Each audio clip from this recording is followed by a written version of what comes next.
itself and to promote those who perpetuate it. Uh-huh. That's the job of the world system. Yeah, yeah. You will never destroy the world system. Jesus has that responsibility. Yeah. We are in the world system, That's right. That's right. but we're not of the world system. Yeah. The system requires complete obedience at all times. And when you're not obedient to the system seeks to destroy you. Uh-huh. The system seeks to discourage you. And the most hideous system that's ever practiced is a false religious system. All right. Because that system tells you that you're having a relationship with God when you really have a relationship with the system.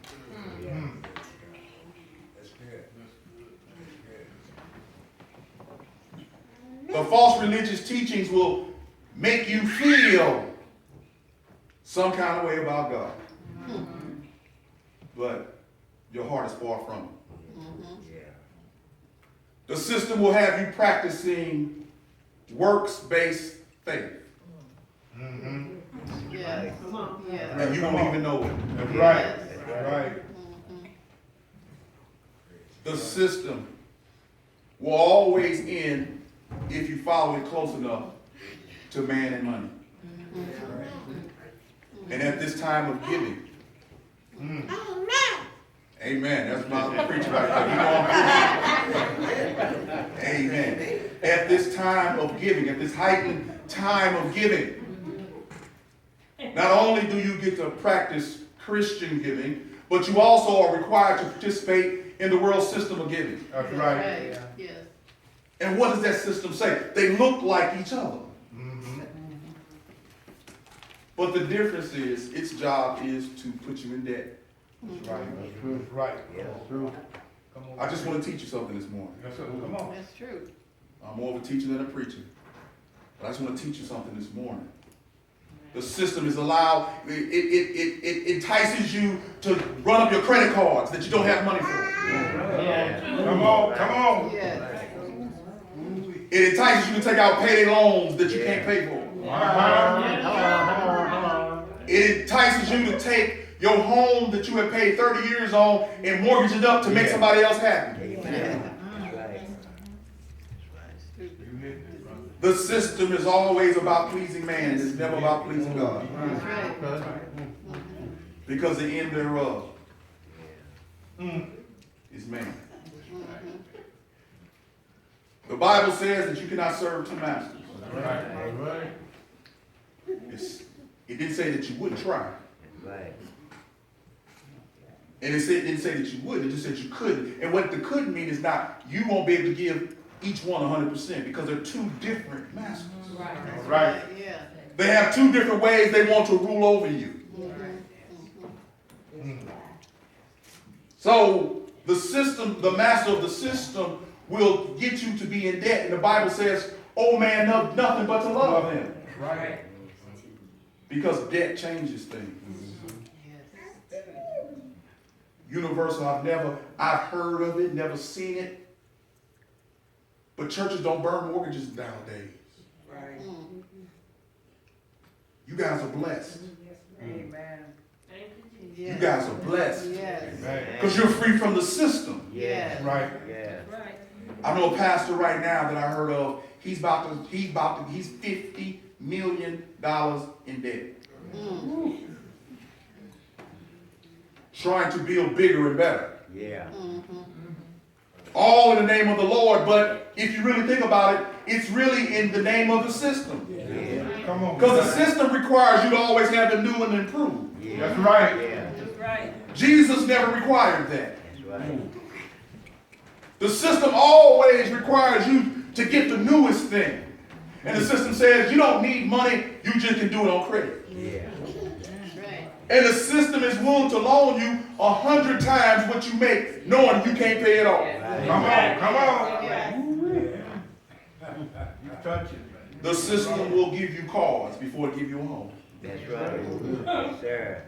Yes, sir. That's called a depreciating asset. Right. I looked on TV the other day, they got car financing out to 75 months now. Yeah. Exactly. Yes, they do. I guess they will give you 0% interest for 75 months. But that's the system. Yeah. Do you know every day in the system against you, the children of God and the Afro-Americans, that they determine every day how many cars they'll let you buy? Uh-huh. That you are the backbone of the automotive industry, but they won't let you buy any land. You know why they won't let you buy land? Because when you become a landowner, you actually really become a citizen. So as long as you're renting and have debt, you're a debtor. Technically, you don't have any rights. Only those who pay taxes and those who have land always pay taxes, even if they stop making income. That's right.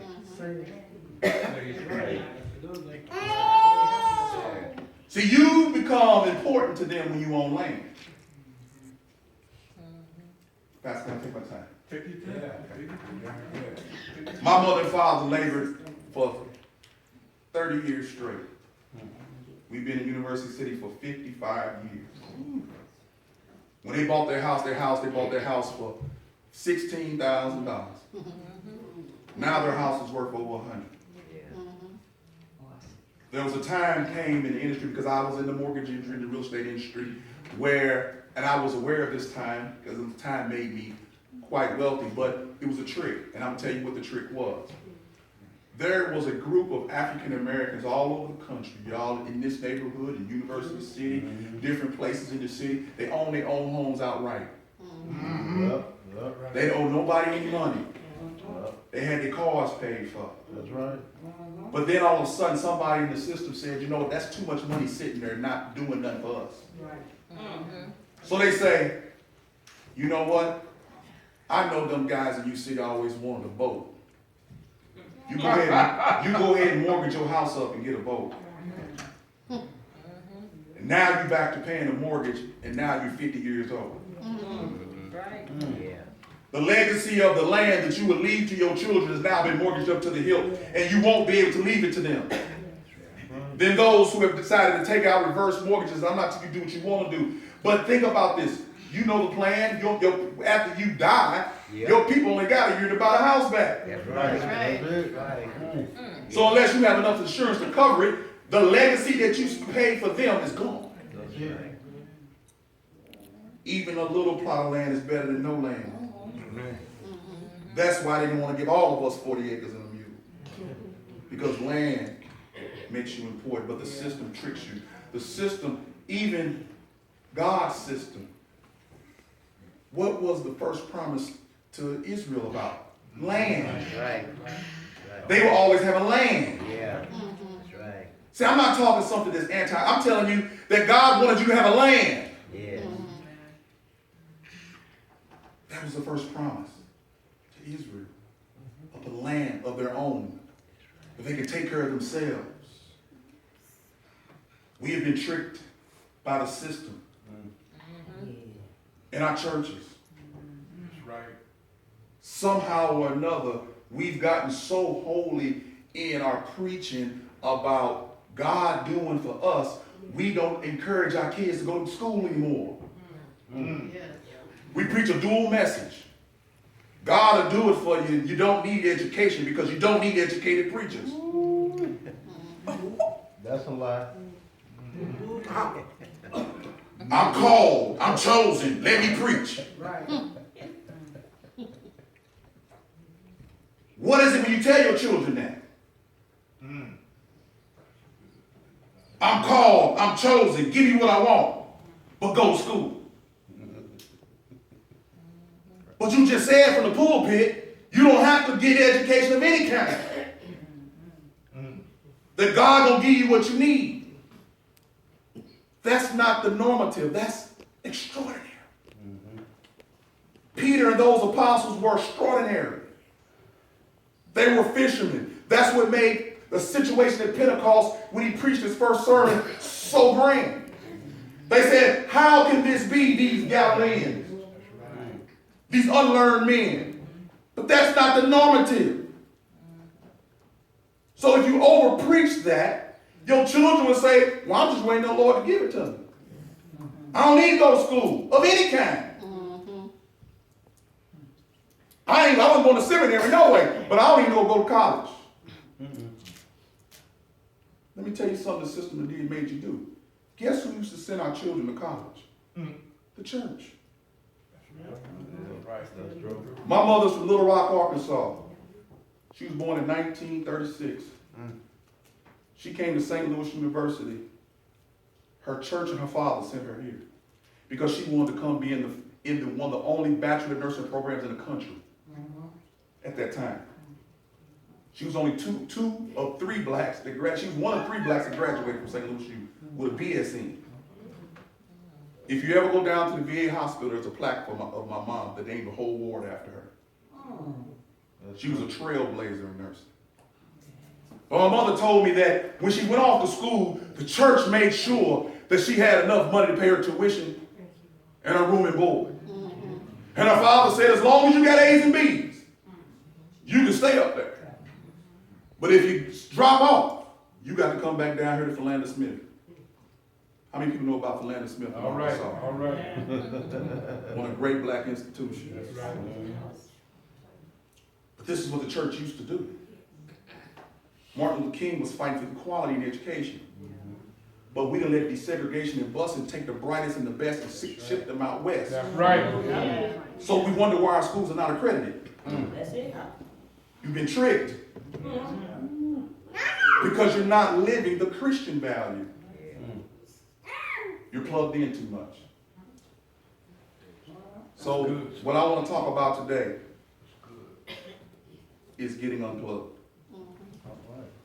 This will be a two-part lesson. I'm supposed to preach again this month, but I just wanted to get the foundation together first. Turn to your neighbor and say, I want to get unplugged. I want to get unplugged. Because we're too plugged into the world system. And it looks like the religious system, Sister Farmer, but it's not.